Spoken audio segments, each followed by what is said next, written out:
Okay, the event will be recorded this morning, and eventually this video will show up on YouTube, probably tomorrow or the next day. So if you're really interested in confirming what you actually said, you'll be able to do that on YouTube. Or if anybody else wants to confirm what you actually said, they can do that too. Thank you for responding to this. I'm a little bit overwhelmed by the number of people who responded. As you can see, we had to be very creative in getting them in the room, and even then they're not all at the head table. We had 16 people respond. I guess we have about 20 or so that are here as candidates. So what we will do is have a very brief introduction from each candidate, perhaps 2 minutes tops, because if we spend much more time on that, we won't have any time left over for question and answer. So we will start with one of our late arrivals, Don Frank. We'll start on that end of the table, and that just goes to show you how they might react in their actual duties if elected.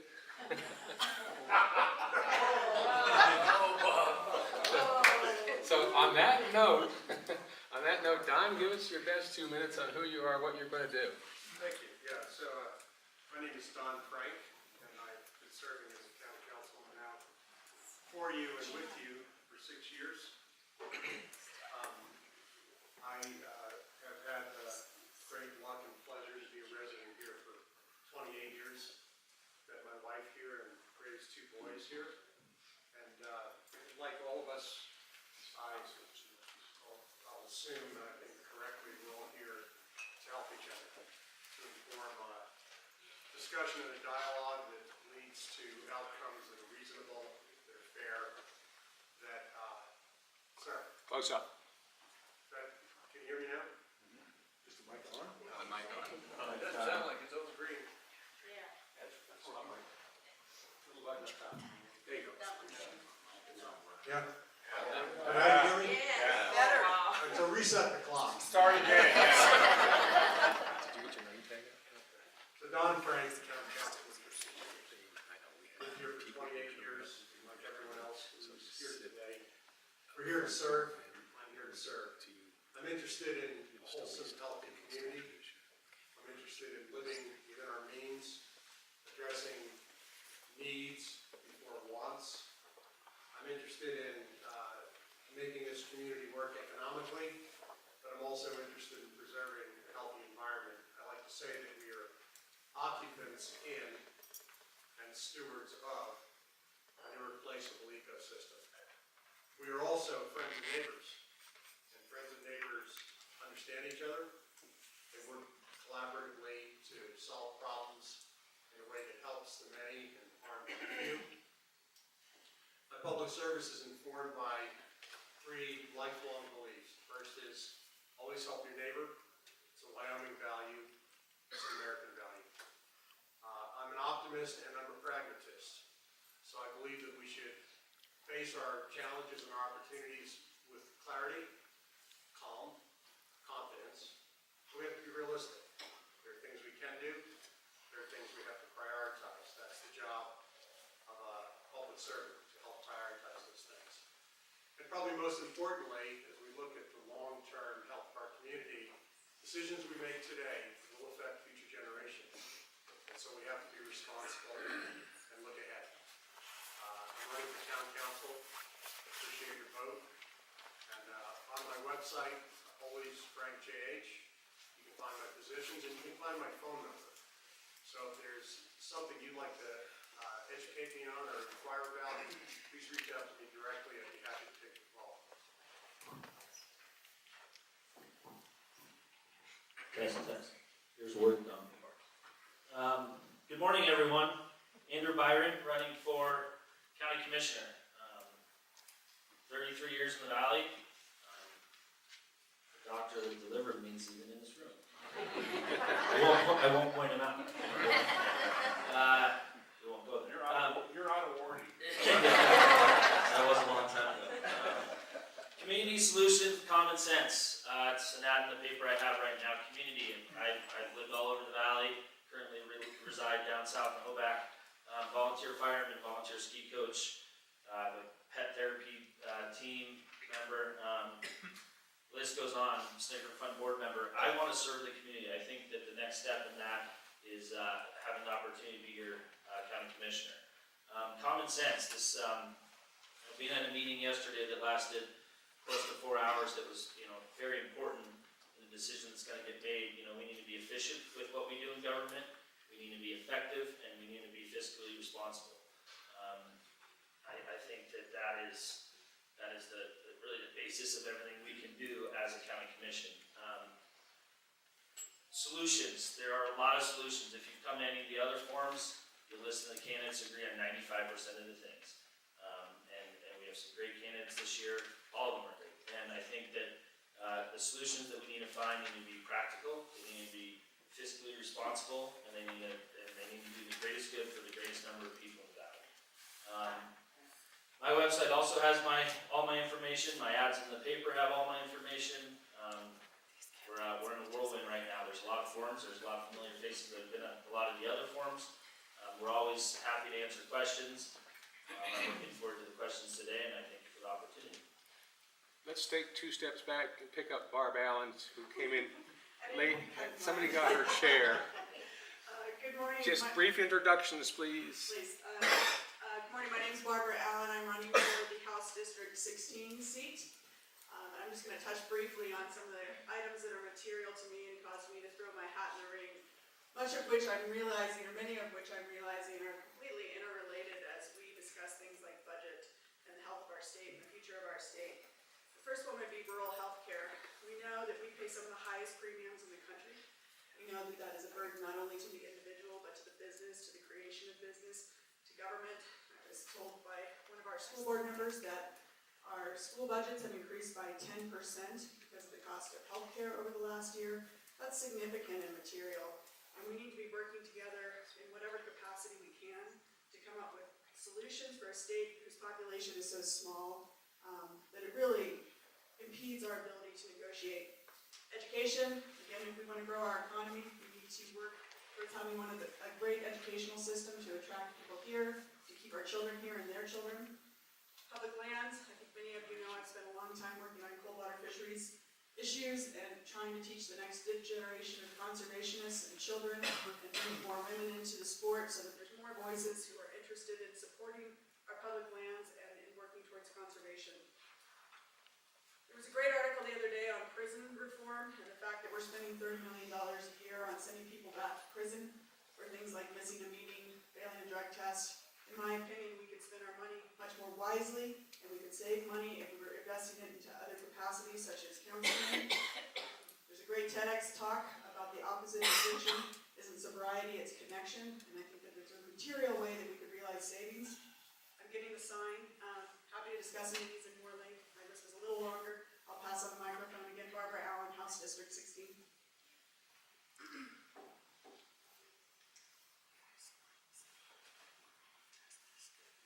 Hi, I'm Kate Mead, and I'm running for Senate District 17. My voice is really low today. I kind of like that. Because I'm cold. I'm running for House District 17 because I'm really an advocate for education.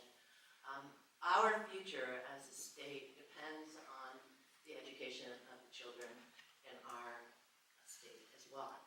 So recently, in the last 5 years, as I have been sitting on the Teton County School District Board of Trustees, we have struggled every winter to determine what we were going to get in funding from the state. It's really hard to move forward, as most of you know, who are small business people like I am. When you have no idea what's coming in, it's very hard to make the steps forward you need to make in order to make improvements. We've done that anyway in Teton County School District. We've had a growing population, so we were able to maintain the programs necessary to take our kids to a very high level in this county. I am a practicing lawyer. I've been a civil litigator for 33 years. We are ranchers. I am getting the Signum. And my focus is education, diversification of our state economy, as well as conserving our natural resources. Thank you very much. Good morning. I'm Michelle Weber, and I am running for Teton County Sheriff. Thank you for having us here today.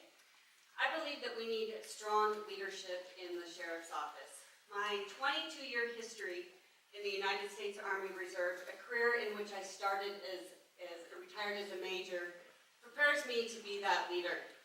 As a company commander, I supervised over 200 personnel and oversaw a budget of $8.7 million.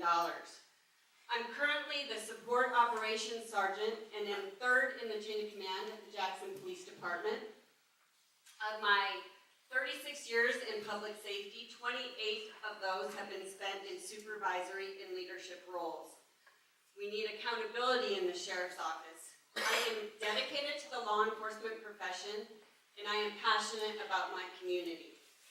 My life has been about public service, and my training is what has brought me to this candidacy for sheriff. We need to build greater trust between the law enforcement agencies and trust with the citizens we serve and protect. My roots run deep in Wyoming, growing up in the central part of the state, and my 26 years of residency here in Teton County. We need to collaborate with other law enforcement agencies in recruiting, training, and public outreach efforts to provide better service to the community and cost savings to the taxpayers. I humbly ask for your vote on November 6th. As your sheriff, I will lead by example, and I will be visible in the community. I'm getting the signal. Thank you. Good morning, Jackson Tea Party. My name is Joe Albright. I moved to Jackson full-time in the year 2000 following a career as a newspaper correspondent, and I also was in the Army Reserves. I was appointed as a trustee of St. John's Hospital to fill a vacancy. I was reelected by the votes of the public in 2010 and 2014. Let me take 5 minutes or two to talk about what is the job of a hospital trustee. From its founding in 1916 to 1974, our hospital was part of St. John's Church, Episcopal Church, but debts and expenses increased relentlessly. Finally, in 1975, the local leadership of the county, the town, and the church decided they had no choice but to turn St. John's Hospital into a community hospital that would be partly funded by the public. From then on, the 7 hospital trustees have been elected by the public because the enabling legislation provided the local tax support to the hospital in the form of 3 mills of property taxes. One of the first elected hospital trustees was a man who would fit in well here at a Tea Party gathering. Our trustee was our leading landowner and rancher, Ralph Gill. The hospital board is a kind of independent subunit of the state of Wyoming. Unlike the library board on which I used to serve, or the airport board, we are not under the jurisdiction of the town council or the county commission, and I think I've been yanked. Just a reminder, use the mic close up. Oh, I have more time? No. Hello, my name is Linda Aurelio. Thank you all for coming today. I'm running for the Board of Trustees for the hospital to bring my hospital experience and business experience to the position of trustee. I have 30 years of clinical hospital experience. I hold a master's degree in hospital administration from the George Washington University in DC. I was also chief of the Department of Ultrasound at GW Hospital. After finishing my master's, I founded and ran Sonographic Services, Inc. for 17 years. It was a successful company with clients like Stanford, Mayo, and Cleveland Clinic. But I also have very strong roots here in Jackson to the St. John's Hospital. I've lived in Jackson for 17 years. I've been vice chair of the Hospital Foundation Board for many years. I am co-chair of the Sage Living Project that's bringing the new skilled nursing facility to the St. John's campus. And I'm also currently, last but not least, an advisor to the board. So I already have great working relationships and hope to bring that to the board if elected as trustee, and I hope to have your vote. I could go on, but I'll pass it along. Thank you. I can be relatively brief since I'm following 2 of my colleagues and friends. I'm Mike Kennegan.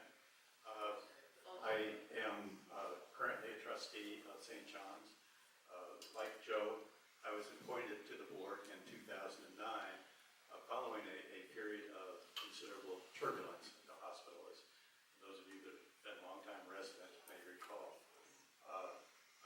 soon found myself elected by my board colleagues as chair and served as chair of the board from 2010 through 2017. St. John's, I think, has made fantastic progress over the last 9 years. That's not to say that we are not without challenges, and that's one of the reasons that I am running for re-election to the board. As Barbara Allen mentioned, healthcare is expensive, almost extortionately expensive in Wyoming and the rest of the U.S. Moreover, and this will resonate, I think, with the Tea Party in particular, the healthcare sector in the U.S. is really broken. It is not a functioning market. We do not have competition, so as the chairman of the Council of Economic Advisors under George W. Bush said, the magic of the marketplace fails us in the case of healthcare. So we continue to face some challenges. I would appreciate your vote so I can continue to help work on them. Thank you. Good morning, Rex Rammel, candidate to be governor. I grew up over the mountain in Teetonia, so this is home for me. Practiced as a veterinarian here 4 years ago for a year. And I've been watching issues on the other side of the line and over here in Jackson for all my life. And I got to tell you that this state is a mess. I have never seen such a disaster in my life. We rank right at the bottom in economic performance since 2006. We're losing jobs, the coal market's down, we're killing our hunters because there's too